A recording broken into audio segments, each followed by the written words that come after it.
ఐపీఎల్లో ఎంతో అనుభవం ఉన్న శార్దుల్ ఠాకూర్ను మెగా వేలంలో కొనడానికి ఒక్క టీం కూడా ముందుకు రాలేదు. దాంతో ఆ తర్వాత జరిగిన రంజీ ట్రోఫీలో తన సత్తా ఏంటో చూపించాడు. సీజన్లో సెకండ్ హైయెస్ట్ వికెట్ టేకర్గా నిలిచిన శార్దుల్ ఠాకూర్ బ్యాటింగ్లోనూ దుమ్ము లేపాడు.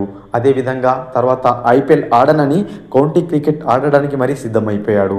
కాగా సీజన్ ప్రారంభానికి 7 రోజుల ముందు వరకు శార్దుల్ ఠాకూర్ ఐపీఎల్ ఆడతాడని ఎవరైనా ఊహించారా? కానీ అదే జరిగింది. లక్నో జట్లో మోసిన్ ఖాన్ గాయపడడంతో అతనికి రిప్లేస్మెంట్గా వచ్చాడు శార్దుల్ ఠాకూర్. ఈ సీజన్ తొలి మ్యాచ్లో ఢిల్లీతో తలపడిన లక్నో జట్టులో తుది జట్లోకి వచ్చిన అతను 2 వికెట్లతో సత్తా చాటగా తాజాగా సన్ రైజర్స్తో జరిగిన మ్యాచ్లో కీలకమైన 4 వికెట్లు పడగొట్టి తనలో సత్తా తగ్గలేదని నిరూపించాడు శార్దుల్ ఠాకూర్. ఐపీఎల్ మెగా వేలంలో ఎవరు కొనలేకపోవడంతో ఆ కసిని ప్రస్తుతం మ్యాచ్లలో ప్రదర్శిస్తున్నాడు. మొత్తానికి శార్దుల్ ఠాకూర్ ఇదే ప్రదర్శించినట్లయితే లక్నో జట్టు మరిన్ని విజయాలు అందుకోవడం ఖాయంగానే కనిపిస్తుంది. ఫ్రెండ్స్, ఈ వీడియో కనుక నచ్చినట్లయితే లైక్ చేసి షేర్ చేయండి. మరొక ఇంట్రెస్టింగ్ అప్డేట్తో మీ ముందుంటాను ఫ్రెండ్స్.